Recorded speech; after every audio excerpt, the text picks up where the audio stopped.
थोड़ी देर के लिए हम भीतर की ओर बढ़ते चलें, अपनी थर्ड आई में, अपने शिव नेत्र में प्रतिष्ठित हो जाएं। लगातार भीतर की दिशा में देखते चले जाना। बाहर की दोनों पलकें मूंद लेना। भीतर के नेत्र में, भीतर के स्रोत में, भीतर के एकमात्र शिव नेत्र में तुम प्रतिष्ठित हो जाना। जो देख रहा है बस उसी के अंतर्गत हो जाना। लगातार भीतर की दिशा को देखते रहना, मन माया के विस्तार को देखते रहना। माइंड से हट करके माइंड की गतिविधियों को देखना, माइंड के विस्तार को देखते चले जाना। You are not a mind, you are a seer of it. Simply watch, watch your mind, watch your thoughts. Simply look, केवल देखते रहना। लगातार सहज अवस्था में सरल साधारण होकर के देखते रहना।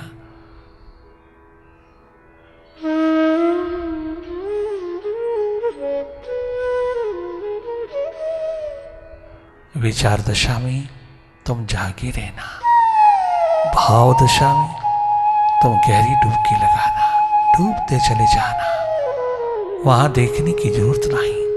भावपूर्ण स्थिति में, प्रेम प्यार मोहब्बत के नगमे में आप अधिक से अधिक डूबते चले जाना।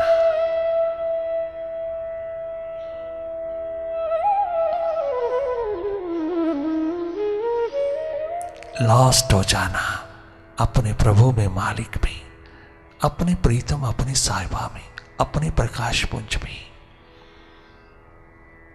भावपूर्ण स्थिति में करना कुछ नहीं, केवल डूबते चले जाना, डेप्थ, गहराई छूना।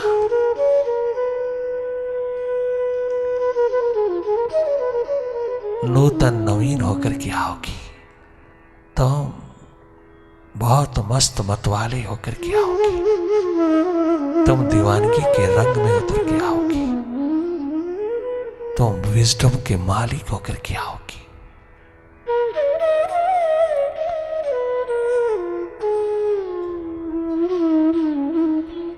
दोनों स्थिति में कोई भी स्थिति तुम्हारे हाथ लगे तुम उसी के अनुरूप हो जाना। तुम भाव दशा में गहरी डुबकी लगाना, विचार दशा में विचारों की गति को देखते रहना, वाच करते रहना, लगातार वाच करना।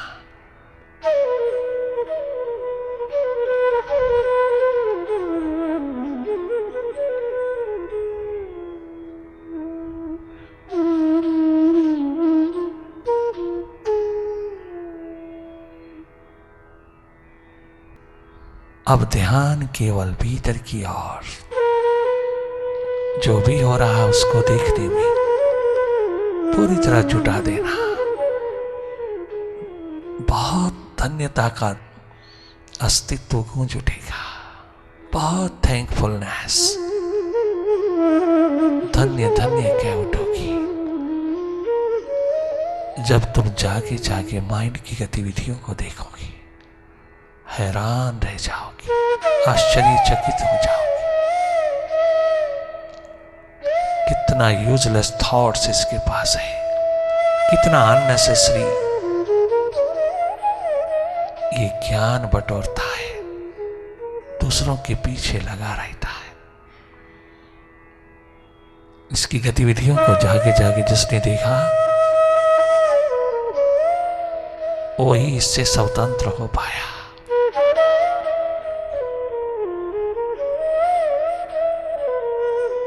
इससे स्वतंत्र होना ही सेल्फ रियलाइजेशन है, सेल्फ मैनिफेस्टेशन है। एकमात्र रियल सेल्फ का उदीयमान होना है। तुम जागोगे उस दिन जिस दिन तुम माइंड की गतिविधियों को भांप लोगे।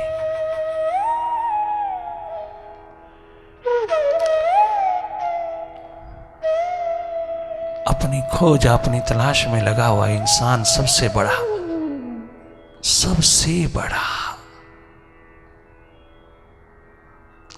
कर्मठ कर्तव्यपरायण है।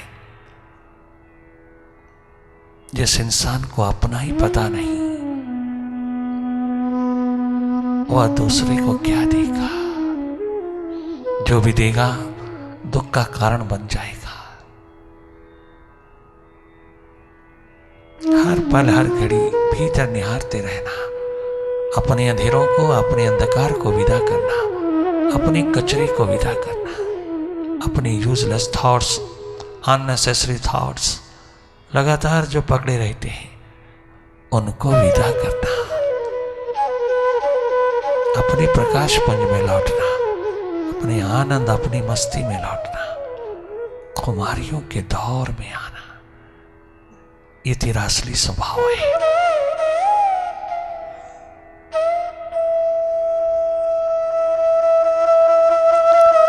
अधिक से अधिक सुरती कमाना, सेल्फ रिमेम्बरेंस कमाना।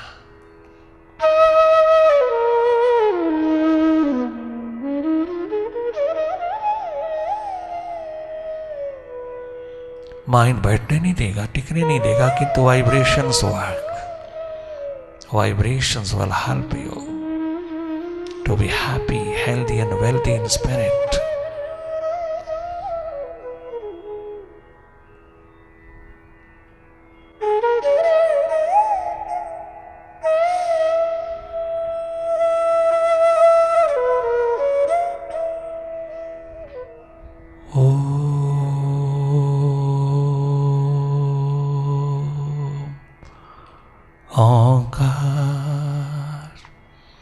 आमीन आमीन।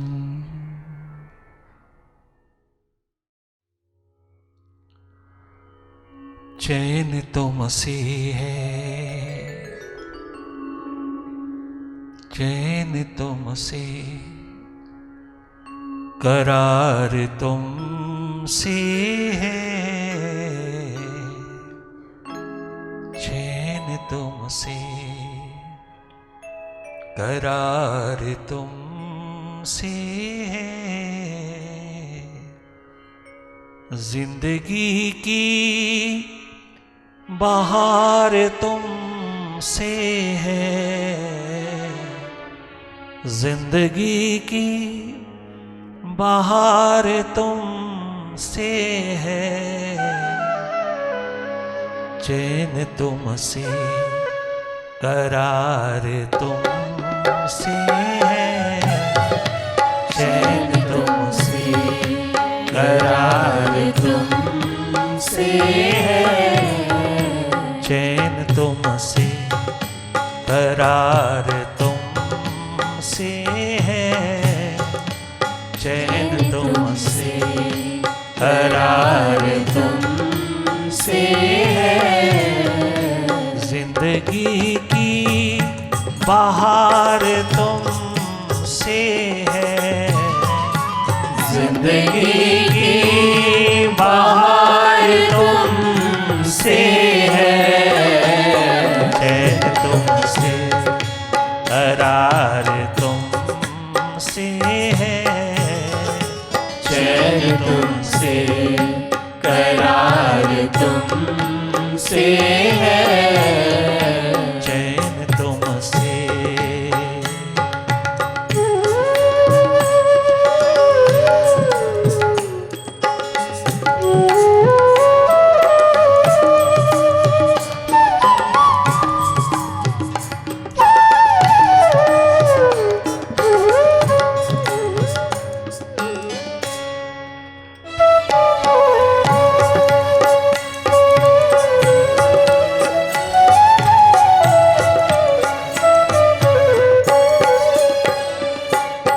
क्या करूं लेके सारी दुनिया को, क्या करूं लेके सारी दुनिया को,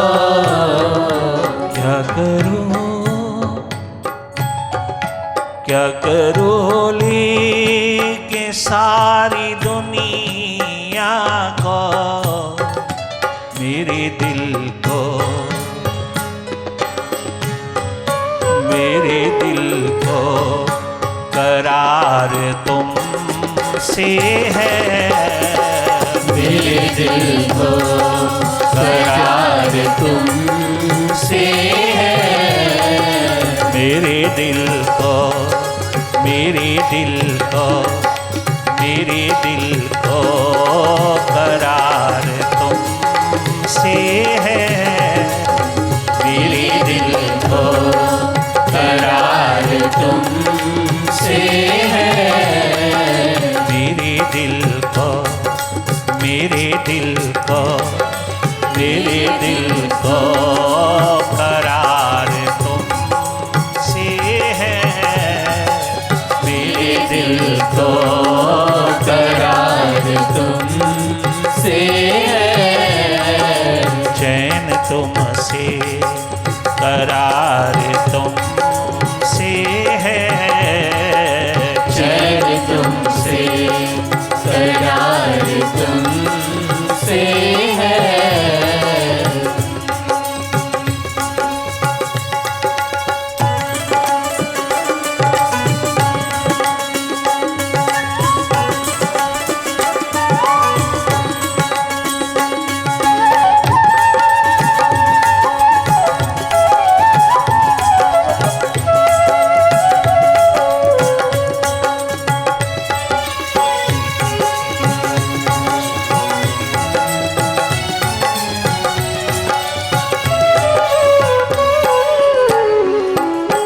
इसी दिशा में उतर करके नरेन 17-18 वर्ष के बालक ने, एफएससी के स्टूडेंट ने अपने बाबा रामकिशन को कहा, बाबा मेरी प्यास लगन उत्कंठा की दीपिका जला, मुझे दर्द दीवानगी दे, मुझे तेरे द्वार पर कुछ नहीं चाहिए, केवल तू चाहिए, केवल तू, एकमात्र तेरा दामन चाहिए, तो मिल जाएगा तो सब कुछ मिल जाएगा। बाबा तो दुनिया के लिए अनपढ़ अपढ़ गवार होगा, मेरे लिए तो शिखर का नॉलेजेबल है तू, मेरे लिए शिखर का नॉलेज ऑफ नॉलेज है तू, तूने जो मुझे दिया सदा के लिए कुर्बान कर दिया। लीडिंग एडवोकेट का पुत्र कहता है, बाबा अब इससे ज्यादा और क्या, अब तेरे बिना दुनिया में और कौन, मेरा सर्वस्व तू है, सर्वांगीण तू है, तू ही है एकमात्र सदा बहारों में लदा हुआ जगमगाता नूर, बस मुझे अपनी छाती से लगा कर के निरंतर रखना, मैं तेरा हूं, तूने मुझे जो प्रदान किया है, जिसकी प्यास लगन उत्कंठा को लेकर के मैं आया, तुरंत तूने भेंट किया, मैं अपना आप तुझ पे कुर्बान करता हूं, अगर तू मुझको स्वीकार करे। नरेन ने कमाल कर दिया।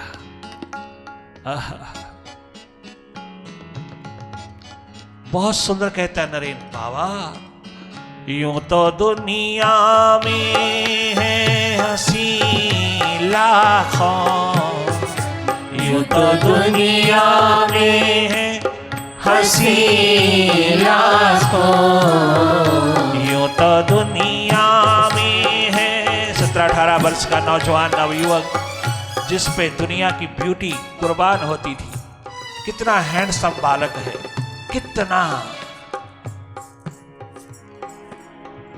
सौंदर्य का स्वरूप है। लीडिंग एडवोकेट का पुत्र, नौजवान पुत्र, ज्येष्ठ पुत्र, अभी 17-18 वर्ष का है। प्रभु की प्यास लगन उत्कंठा ने क्या गजब दिखाया, क्या गजब नूर पिरोया उसमें, कि वो सदा सदा के लिए बाबा का हो गया। यूं तो दुनिया में है हंसी लाखों, यूं तो दुनिया में है हंसी लाखों। यूं तो दुनिया में है हंसी लाखों, यूं तो दुनिया में है हंसी लाखों, पर मुझको, लेकिन मुझको प्यार तुमसे है, लेकिन मुझको तो प्यार तुमसे है। लेकिन मुझको ये प्यार तुमसे है, लेकिन मुझको तो प्यार तुमसे है।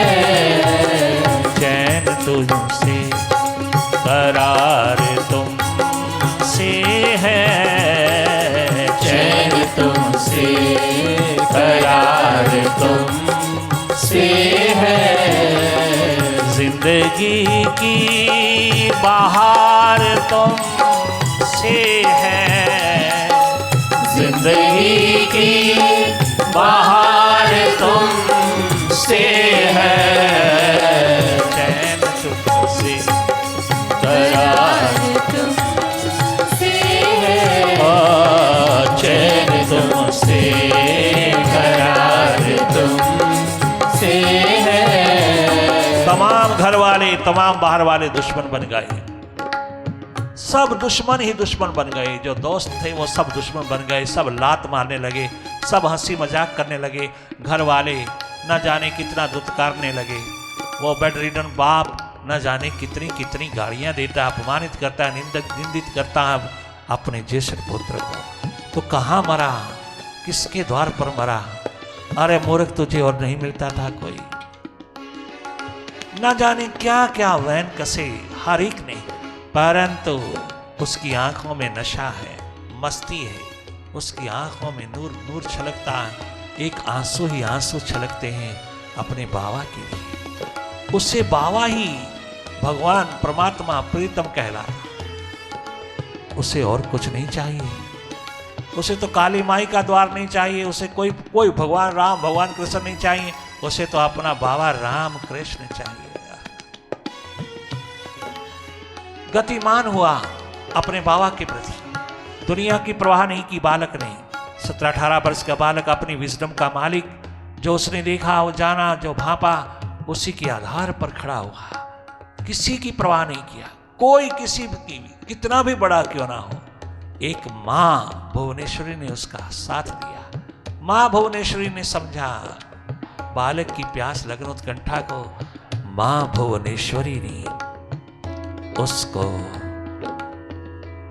थापी दे दिया, उसको एनकरेजिंग स्पिरिट दे दिया, उसकी और कुर्बान हो गई, उसका ध्यान रखने लगी। क्या गजब कहता है बाबा को। यूं तो दुनिया में है हंसी लाखों, यूं तो दुनिया में है हंसी लाखों, पर मुझको, लेकिन मुझको यूं प्यार तुमसे है, लेकिन मुझको यूं प्यार तुमसे है। लेकिन मुझको ये प्यार तुमसे है, लेकिन मुझको ये प्यार तुमसे है। चैन तुमसे करार तुमसे है, चैन तुमसे करार तुमसे है। मीरा महारानी ने यही कहा गुरु रविदास के द्वार पर पहुंचकर की। भगवान श्री कृष्ण ने भेजा, बिन गुरु समाधान नहीं मिलेगा मीरा। मीरा तो मेरे अंतर्गत नहीं हो पाएगी बिना गुरु कृपा के। भगवत कृपा निरंतर बहती है तेरे पर, निरंतर छलक रही है, किंतु तू मेरी तरफ ही देख। मैं भगवान कृष्ण होकर के 16 कला संपूर्ण होकर के जब धरती पर आया तो मुझको भी गुरु की चरण शरण में रहना पड़ा। 14 वर्ष लगातार मैं गुरु संदीपनी के चरणों में मिट मिट के रहा, तब मैं भगवत्ता की उपलब्धि में उतरा। तुम शरीर करके मीरा भले मेरी दीवानगी में कितनी भी डूब चुकी है, कितनी भी डूब चुकी है, कितना भी तू मुझे अंतर्गत पाती है अपने, परंतु तेरी करुणामयी इस प्यास लगन उत्कंठा को देख करके मैं तुझको इशारा करता हूं, जा किसी जागृत पुरुष को अपना सहारा बना ले, किसी जागृत पुरुष के चरण शरण में लग जा, मैं सदा सदा के लिए तेरा हो जाऊंगा। उसी ने भेजा काशी की ओर।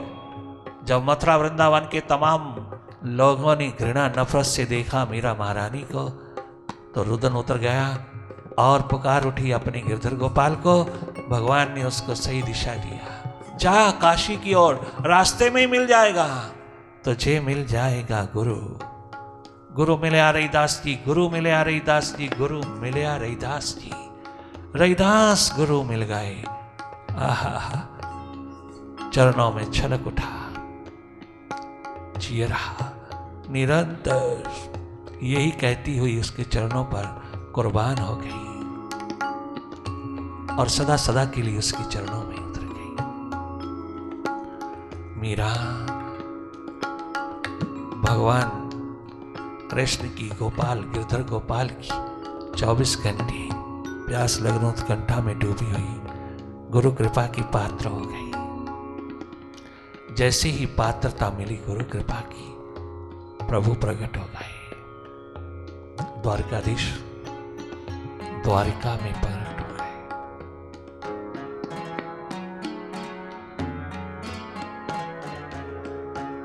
ये प्यास लगन उत्कंठा की दीपिका कोई किताबी ज्ञान नहीं मांगती, कोई वेदांत की बातें नहीं, ये तो भीतर की बात, अंतस की बात। हर एक वेदांत भी जब तक अंतस में उतरता नहीं तब तक वेदांत नहीं होता। वेदांत जहां वेद का अंत हो जाता है, जहां अंतिम स्थिति प्राप्त होती है, जो वेद कहता है, उसकी अंतिम स्थिति जब भीतर की ओर उतरते हुए इंसान को उपलब्ध होती है तो वेदांत स्वरूप हो जाता है। वो चारों वेदों का ज्ञाता हो जाता है। जो वेद कहता है वो उसकी धरा पर घटित हो जाता है। उससे बड़ा दुनिया में नॉलेजेबल कौन होगा, उससे बड़ा ज्ञानवान दुनिया में कौन होगा। शंकराचार्य जैसा शिखर भी कहता है, भज गोविंदम गोविंदम भज मूढ़मते। केवल उसी का गीत गा, उसी का संगीत छे, जो सारी दुनिया का मालिक तेरे भीतर बैठा है। भीतर की आंख जिससे जुड़ी वही मालो माल हुआ, आबाद हुआ, चारों युगों का मालिक हुआ। सारी की सारी ज्ञानवान धारा को उसने अपने जीवन में पिरो लिया। जो दुनिया भर का ज्ञान कहता है उसने ध्यान की धरा पर उस ज्ञान की उपलब्धि कर लिया। सब सच झूठ, अविद्या विद्या का संभाव उसके द्वार पर उतरा। अज्ञान ज्ञान विद्या अविद्या का तमाम विश्लेषण हुआ। उस जागृत पुरुष के द्वार पर क्या नहीं मिलता। कबीर, रैदास, गोरा, बादल, पीपा, सागर, धन्ना, एकनाथ, तुकाराम, नामा, नानक जैसे दीवाने प्यासों ने क्या पाया? एकमात्र भीतर की दिशा।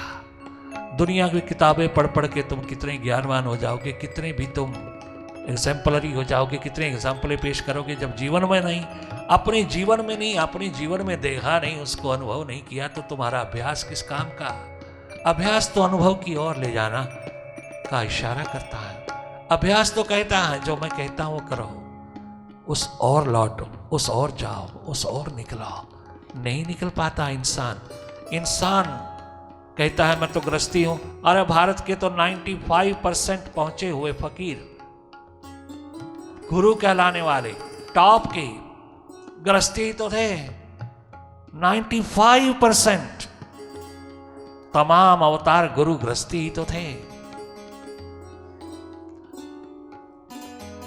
क्या हुआ, घर तो गृहस्थी है, क्या गृहस्थ में मालिक को नहीं पाया जाता?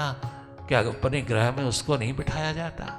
अगर तेरी प्यास लगन उत्कंठा हो तो ये दीपिका जल जाएगी। उनकी तो जलती ही है जो 5% अपने आप को कुर्बान करते हैं मालिक के द्वार पर, उनकी तो जगमगाती है, उनकी तो गुरु कृपा से जगमगाती ही रहती है, जगमगाएगी, उनमें तो कोई कमी है ही नहीं। किंतु अगर तुम अपने आप को इतना दूर पाते हो प्रभु से, अपने मालिक से, अपने प्रभु से, अपने विराट से, तो ये तुम्हारी केवल मात्र उदासीनता है, एकमात्र तुम्हारा इनडिफरेंट एटीट्यूड है। तुमने गलत सोचा, गलत सुना कि नहीं बस इतना ही बहुत है, प्रभु का भजन थोड़ा सा कर लीजिए, सुबह गुरु मंदिर गुरुद्वारे जाके माथा टेक लीजिए, हो गई फॉर्मेलिटी पूरी, चलिए अब सच झूठ की ओर चलिए, अब पूर्ण झूठ का पुलंदा पिरोइए सारा दिन, फिर शाम को बैठ करके प्रभु से माफी मांग लीजिए। यही कुछ होता रहा, सब कुछ यही होता रहा, तो सारा जन्म यूं ही गवा दिया। हाथ लगा क्या, ना खुदा ही मिला, ना वसाले सनम, ना इधर के रहे ना उधर के रहे, हाथ लगा क्या, मौत छीन लेगी, सारा नगमा मौत छीन लेगी। चाहे तुम कितने बड़े हो, you may be great but you can't be total. Totality एकमात्र अमृतस्य स्वरूप है, टोटैलिटी। अगर तूने बाहर को इतना बड़ा जगत बनाने में अपना आप दिया जो तेरे हाथ लगने वाला नहीं, थोड़ा सा समय भीतर लगा लेता, अपनी अंतसधरा के ऊपर भी थोड़ा सा जाग जाता, थोड़ा उधर भी दिशा दे देता, थोड़ी दिशा संभाल लेता भीतर की, तो दुनिया में तो कुर्बान हो जाता। दुनिया तेरे लिए चारों युगों में गीत गाती। कितनी कीमत है मानव जन्म की, चारों युगों की दीवानगी हाथ लग जाती है, चारों युगों का उपहार तेरे हाथ लग जाता है। अगर तू थोड़ा सा भीतर से कनेक्टेड रहे अपने प्रभु से, अपने मालिक से, अपने विराट जो तेरे भीतर है, बाहर नहीं, तेरे भीतर है। इसीलिए विश्वास मेडिटेशन ने सर्वप्रथम कदम उठाया भीतर की ओर, बाहर की दुनिया की परवाह नहीं किया, बाहर की ग्रंथों शास्त्रों की परवाह नहीं किया, क्योंकि वो तो सब यही गीत गा रहा है कि चलिए भीतर, भीतर बैठे मालिक से मिलिए। अगर पहला कदम ही उस ओर उठ जाए तो सभी वेद शास्त्र, उपनिषद, गीता, रामायण, गुरु ग्रंथ साहब, सब बाइबल, अंजील, कुरान शरीफ सब फलित हो गए, क्योंकि उनकी दिशा, उनकी बताई हुई दिशा, उनका इशारा एक ही है कि भीतर की ओर चलो। वो मिलता है वहां जहां तुम्हारी आंख तक नहीं जाती, जहां तुम्हारी प्यास लगन उत्कंठा नहीं उठती, जहां तुम्हारी दीपिका नहीं जलती, वो वहां है, कहीं नहीं, तेरे भीतर है, बाहर नहीं, भीतर है। जिन्होंने जाना वो मालो माल हो गए, आबाद हो गए। क्या गजब कहती है मीरा महारानी, चैन तुमसे करार तुमसे है, चैन तुमसे वारे वाह, करार ओ मालिक मुर्शिद साहिबा, है, चैन तुमसे करार तुमसे है, जिंदगी की बहार तुमसे है, जिंदगी की बहार तुमसे है, चैन तुमसे करार तुमसे है, ये चैन तुमसे करार तुमसे है, चैन तुमसे करार तुमसे है, चैन तुमसे करार तुमसे है, तुमसे